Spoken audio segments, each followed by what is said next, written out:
Hi, this is Marty again, and now we're in the second cycad that's growing in the Dougherty Garden. I believe I only have two of them growing presently at the moment. If the third one arises, I'll let you know.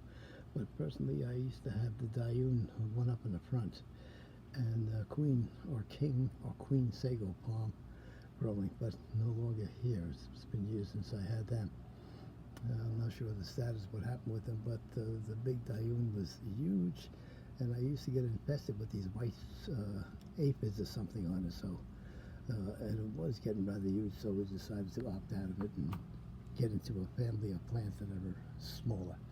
So, like I said, this is the Coontie. Let me just get around over here so you can take a look inside. There, pull the leaves apart. There is the cone, and they take a considerable amount of time to form. I got these from a local landscape because most places that have landscaping, they don't go crazy with the upkeep.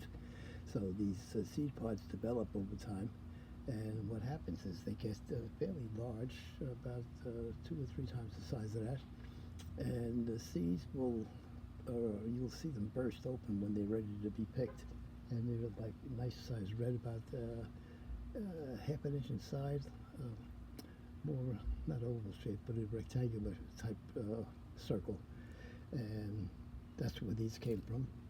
And there's we go and visit them every time I go over there. You can pick up seeds left and right.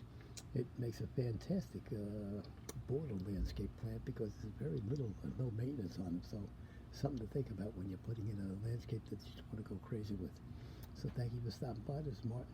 Please like the video, subscribe to the channel. Any questions? We're all ears. Thank you. Bye-bye.